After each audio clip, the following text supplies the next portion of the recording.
just a man. Hey guys, welcome to this very first You Are Not Aries episode. And I talked about this in the past episode about how I wanted to do some quick and relatively short episodes for you guys so we could have a weekly episode on a podcast as opposed to once every few weeks. I try to get a scheduling of every 2 weeks, alternating a solo episode and then an interview with a guest. But like I said before, I just wanted to have more content for you guys out there and help make the podcast grow. So like, share, subscribe, and so on. That would be really helpful.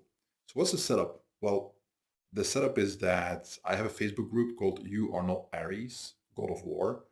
And we discuss a bunch of topics there, share some fun stuff and so on.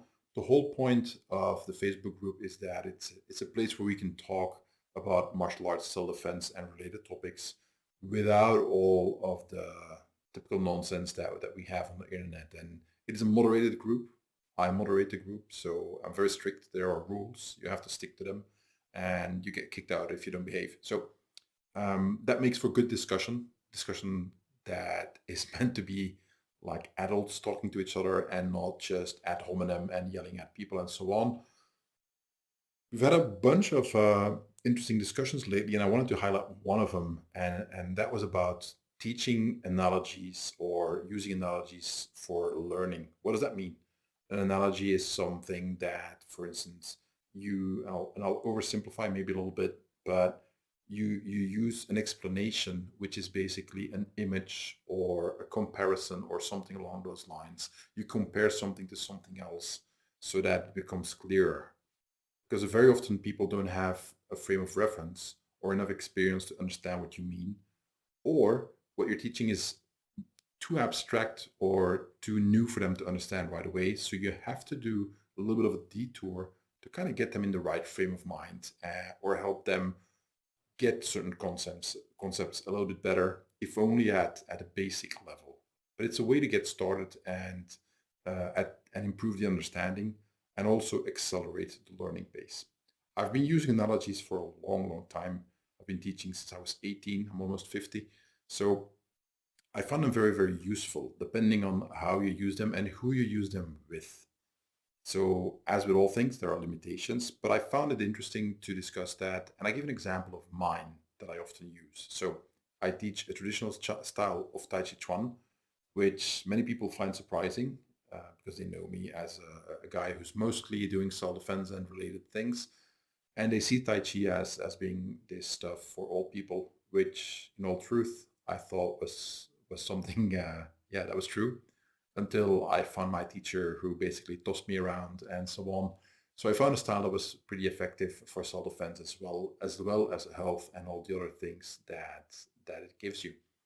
Now, as you know, when you watch somebody doing Tai Chi, you see them typically do these long sequences of slow movements, and that is the image most people have. Every single one of these techniques that they do is a self-defense technique or multiple ones. We immediately get to analogies because every movement you see in the form has very often multiple self-defense applications, but they are hidden.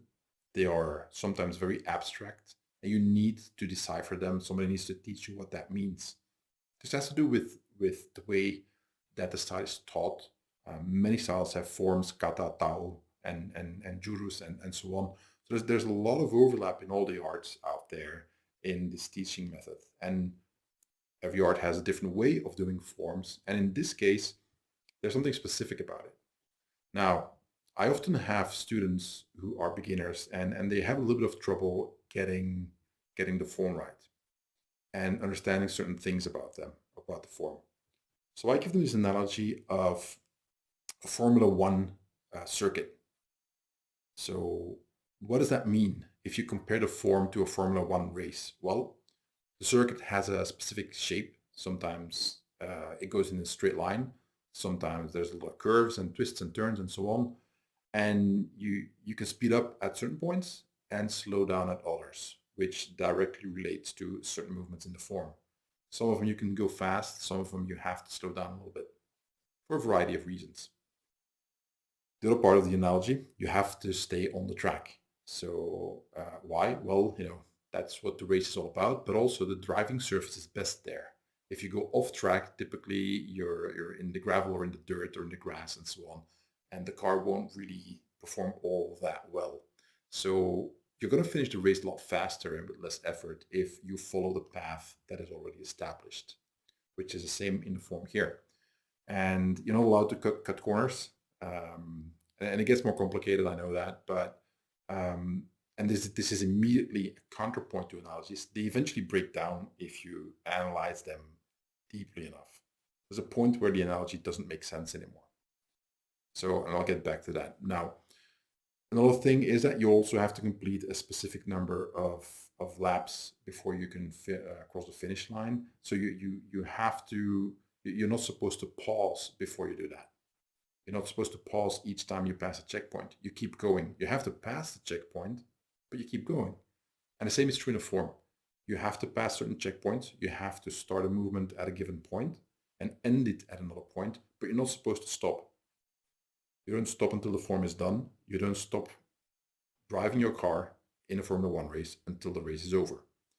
So this analogy is basically going to give certain concepts to the student, and I found that it works quite well. And I've used it for many years, and most students get it, and then they can advance, and I can show them other stuff.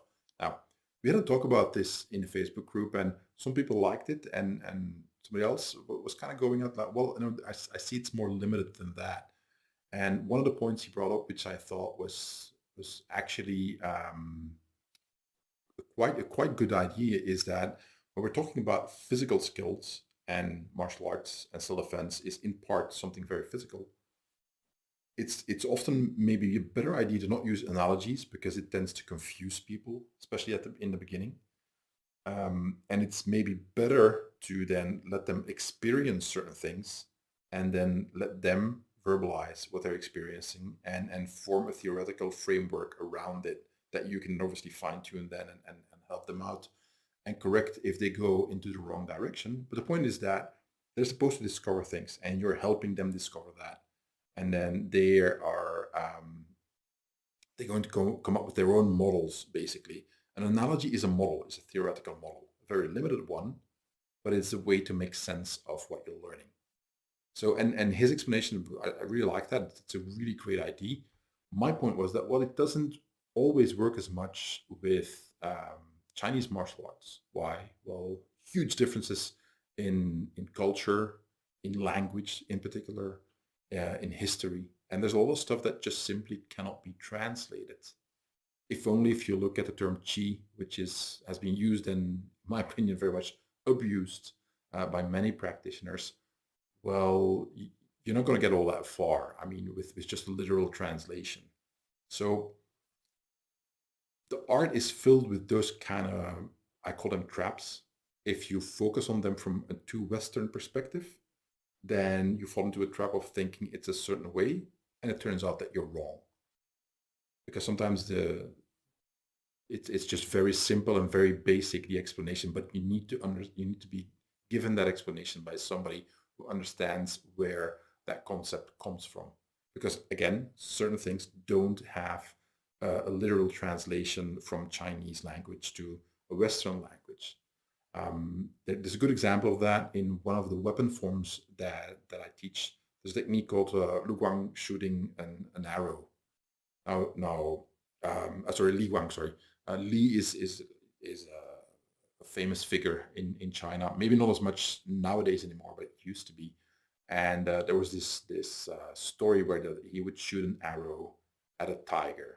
And long story. I'm not going to go into it now because I'm working on a blog post which is about training with edged weapons and mistakes that people make, and I'm going to go deeper into it there. But the story doesn't really have much to do with Li, in fact. And it's not really about an arrow either. It's about something else. But it's a story to explain something that has a direct relation to the technique. If you understand what the story is about, you understand a fundamental aspect of the technique that if you don't get that, there's a high likelihood that you will never be able to pull it off, or it's going to be very difficult to pull it off if you actually have to use it to defend your life, because it is in a life and death situation that you would do it. So that's what makes it sometimes difficult to teach, is if you have no common ground with the experience level of the student, but at the same time you still have to teach them. So in that regard, I think it can be very interesting to talk with analogies, and sometimes they're really practical.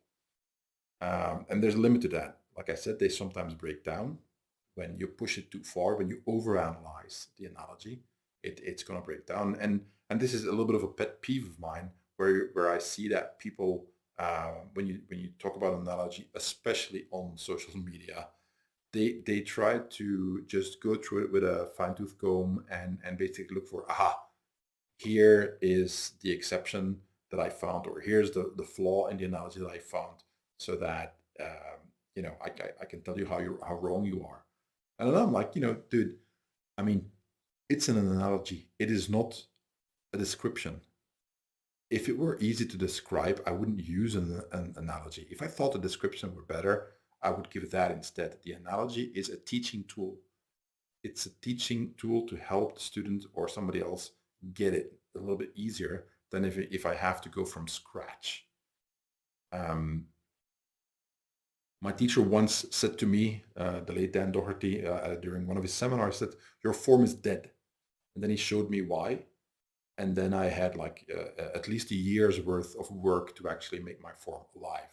Obviously, my form isn't dead, because it's an abstract thing. It doesn't exist. It doesn't breathe. It doesn't have a heartbeat. So obviously, it wasn't dead. But it's an analogy. And then he explained something to me, and it took him less than a minute to show me what he meant. And I got it, and my form was much better. So that is an example of how analogies can be incredibly powerful. Analogy that I used to use, not anymore, is if you're old like me, you remember the first RoboCop movie, and he would move a special way. The actor portraying RoboCop, he would move in this disorganized way, where he would, for instance, walk forward and his head would swivel to the right 90 degrees, and then afterwards his body would swivel 90 degrees to the right, and then he'd walk that way. And the opposite. Sometimes, the head moved first, sometimes the body moved first, and so on. And I use that analogy often when I was teaching to people, like, okay, you're using your body in separate segments. I want you to use them all at the same time. Don't be RoboCop. And I would imitate RoboCop, and they'd get a good laugh. And then they'd get it, okay, right. Because most people at that time had seen the movie. It was a pretty big movie back in the day. The remake, not so much, but I digress.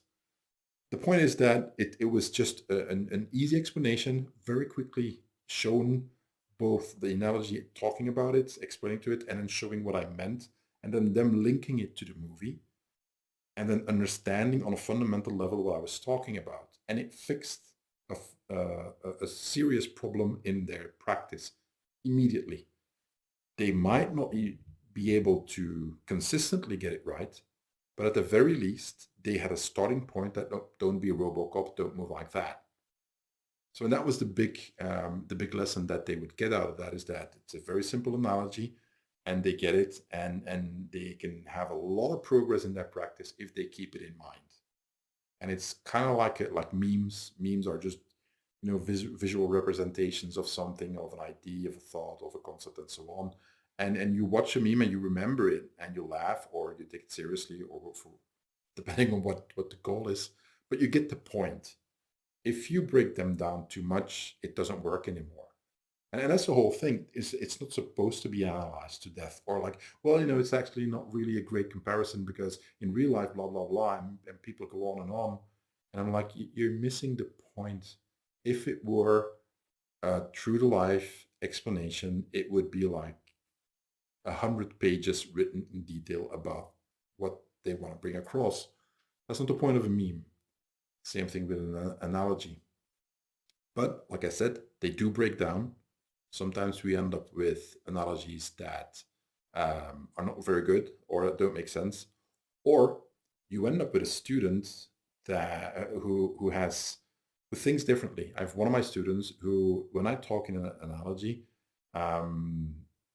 she doesn't get it, in the sense that she overanalyzes the analogy, and she goes into the analogy making a lot of assumptions and comes to a conclusion that is diametrically opposed to what I was trying to teach. So I've learned that with certain people, it doesn't work. You don't use them. And that is a limitation of the analogies. The person you're teaching, that you're explaining it to, needs to be susceptible to what that analogy is supposed to teach and give them. So we had a great discussion about that. I enjoyed it. It was a lot of fun. And some good points over and back. And you know, we have a bunch more of the discussions going on in the Facebook group. I'll put links in the show notes and you'll see it there. And I'm going to keep on doing these. So every few weeks you'll get one of those explanations like I just gave you guys now. This is top of the head. I just reread the discussion and I just share my thoughts with you guys. So that's not scripted at all. It's not going to be scripted. This is just me talking and as if we're just sitting over coffee or a beer or a really good 25, 30-year-old whiskey. And then you get me talking for sure. That's pretty much it, guys. I'm going to check for time, see how I did. And I am now at about 15, 16 minutes. So that means that I'm going to cut it out right now, stop talking, and leave you guys to listen to the episode and wait for next week's episode. Again, hit the like button, share, subscribe, and so on. If you want to help out, go to winsblog.com. There's a page on the menu called Donate. If you want to make a donation, that is awesome because that helps with a lot of the costs for making all this happen. Or go to my Patreon. I'm starting my 5th year now this month. Have some special bonus rewards in plan, and there's over 350 videos there already. 350. It's a lot.